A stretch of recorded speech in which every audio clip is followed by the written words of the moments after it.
আজকের এই ভিডিওটি অনেক গুরুত্বপূর্ণ হবে। আপনি দীর্ঘদিন থেকে দোয়া করছেন, দীর্ঘদিন থেকে অনেক ধরনের টেকনিক ফলো করছেন, কিন্তু আপনি যেটা চান সেটা আপনি পাচ্ছেন না। সেটা কি কারণে আপনি পাচ্ছেন না? অনেক দোয়া করছেন, অনেক আমল করছেন, অনেক কিছু করার পরেও কেন আপনি সেটা পাচ্ছেন না? গভীর একটা রহস্য লুকিয়ে আছে এর মধ্যে। সেই রহস্যটাই আজকের এই ভিডিওতে আমরা উন্মুক্ত করব। ভিডিওটি শেষ পর্যন্ত দেখতে থাকুন, ইনশাআল্লাহ সবকিছুই ক্লিয়ারভাবে বুঝতে পারবেন। প্রথমেই আপনাকে স্পষ্ট করতে হবে আপনার কি দরকার।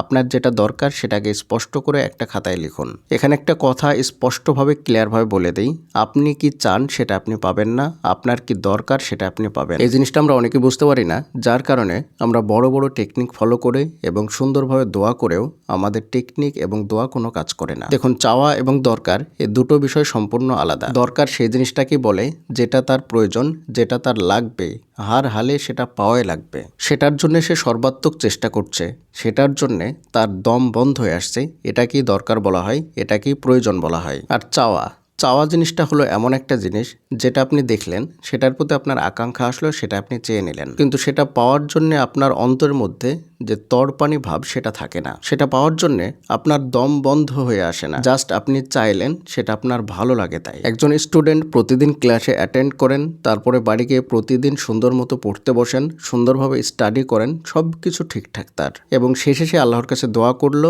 বা এই টেকনিক ফলো করলো যে আল্লাহ আপনি আমাকে ভালো মার্কসে পাশ করিয়ে দেন, বা সে এই ভিজুয়ালাইজেশন টেকনিকটা ফলো করলো, প্রতিদিন সে কল্পনা করলো কত নাম্বার চাই সেটা। আর একজন স্টুডেন্ট তার মন চাইলো সে যদি 600-র মধ্যে 600 পেত তাহলে অনেক ভালো হতো, তাই সে আল্লাহর কাছে দোয়া করলো। এটা তার চাওয়া, এটা তার আকাঙ্ক্ষা, এটা তার প্রয়োজন বা দরকার নয়। যেটা মানুষের দরকার হয়, যেটা মানুষের প্রয়োজন হয়, সেটার জন্য সে চেষ্টা করে, সে বসে থাকতে পারে না, তাকে বসে থাকতে দেয় না। যেটা মানুষের চাওয়া হয়, সেটার জন্য তার অন্তর থেকে, ভেতর থেকে কোনো ফোর্স আসে না সেই কাজটা করার জন্য। চাওয়ার কোনো দৃঢ়তা থাকে না, চাওয়ার কোনো নির্দিষ্টতা থাকে না, কিন্তু দরকার বা প্রয়োজনের নির্দিষ্টতা থাকে, দরকার বা প্রয়োজনের স্থিরতা থাকে। সে জানে এটা আমার লাগবেই, না পেলে আমার দম বন্ধ হয়ে আসবে। ধরুন, দুইজন ছেলে ক্রিকেটার হতে চায়। একজন টিভিতে ক্রিকেট দেখলো, দেখার পরে তার অনেক সুন্দর লাগলো, কত সুন্দর লাক্সারি লাইফ, সে চাইলো যে আমি ক্রিকেটার হব, আর প্রতিদিন সে কল্পনা করতে লাগলো, আল্লাহর কাছে দোয়া করতে লাগলো। আর অন্য একজন ছেলে সে ক্রিকেটার হতে চায়। সে একদম যখন বাচ্চা ছিল, প্রাইমারি স্কুলে পড়তো, তখন এই খেলার জন্য কত যে মার খেয়েছে, বাড়িতে স্কুল ফাঁকি দিয়ে খেলতে চলে গিয়েছে, কোন মাঠে মাঠে ঘুরে বেরিয়েছে। এলাকায় যেখানে টুর্নামেন্ট হয়, যেই গলিতেই খেলা হয়, এমন কোনো খেলা থাকে না, এমন কোনো টুর্নামেন্ট থাকে না যেখানে তাকে দেখতে পাওয়া যায় না। সব জায়গাতেই সে ভালো পারফরমেন্স করছে।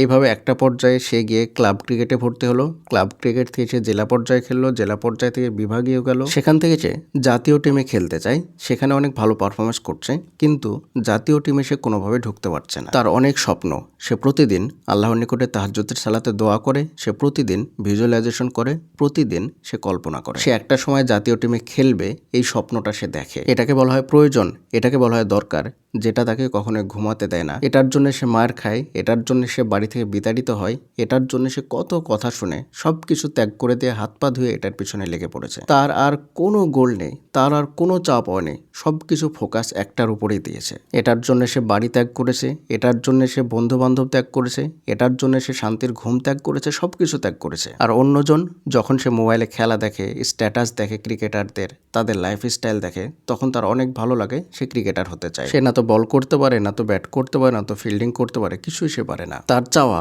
কখনোই তাকে বাড়ি থেকে বের করে মাঠ পর্যন্ত নিয়ে আসতে পারে না। আর অন্যজনের চাওয়া তাকে বাড়ি থেকে বের করে দেয়, তাকে বন্ধু বান্ধব ত্যাগ করায়। এটাই হচ্ছে দরকার, এটাই হচ্ছে প্রয়োজন, এটাই হচ্ছে প্রকৃত চাওয়া। তাই আপনি বসে আগে নিজের অন্তরকে জিজ্ঞেস করুন যে এটা কি আপনার প্রয়োজন নাকি এটা আপনার চাওয়া। আপনি বলবেন যে আপনার যেটা প্রয়োজন, আপনার যেটা চাওয়া, সেটা এমনভাবে মাঠে নেমে সম্ভব নয়। আমি আপনাকে বলি, আপনার জায়গা থেকে যতটুকু অ্যাকশন নেওয়া দরকার ছিল, সেটাকে আপনি শেষ পর্যন্ত নিয়েছেন? কোনো কাজের চেষ্টা করতে গিয়ে 100% দেওয়ার পরে তখন যদি আপনি সফল না হন, তবে আল্লাহ আপনাকে সাহায্য করবেন। কোনো কাজে সফল হওয়ার জন্য আপনার পক্ষ থেকে আপনাকে 100% দিবেন, দেওয়ার পরে যখন আপনি আর পারবেন না কোনো কিছু দিতে, আপনি যখন শেষ পর্যায়ে চলে যাবেন, তখন আপনি দোয়া করার সাথে সাথেই সেই দোয়াটি কবুল হয়ে যায়। আর যেটা আপনার সত্যি দরকার, যেটা আপনার সত্যি প্রয়োজন, সেটার জন্য আপনাকে চেষ্টা করতে হবে না, সেটা অটোমেটিক আপনাকে দাবড়িয়ে নিয়ে বেড়াবে। আপনাকে নিজের থেকে ছোটাছুটি করতে হবে না, সেটা আপনাকে এমনিতেই নিয়ে বেড়াবে, ছুটিয়ে নিয়ে বেড়াবে। যদি আপনাকে সেই জিনিসটা ছুটিয়ে না নিয়ে বেড়ায়, তাহলে জানবেন যে সেটা আপনার প্রয়োজন নয়, সেটা আপনার দরকার নয়। আপনি আগে স্পষ্ট করে নিন, তারপরে আপনি সেটার জন্য দোয়া করুন, দেখবেন ইনশাআল্লাহ আপনার সেই দোয়াটি কত তাড়াতাড়ি কবুল হয়ে যায়।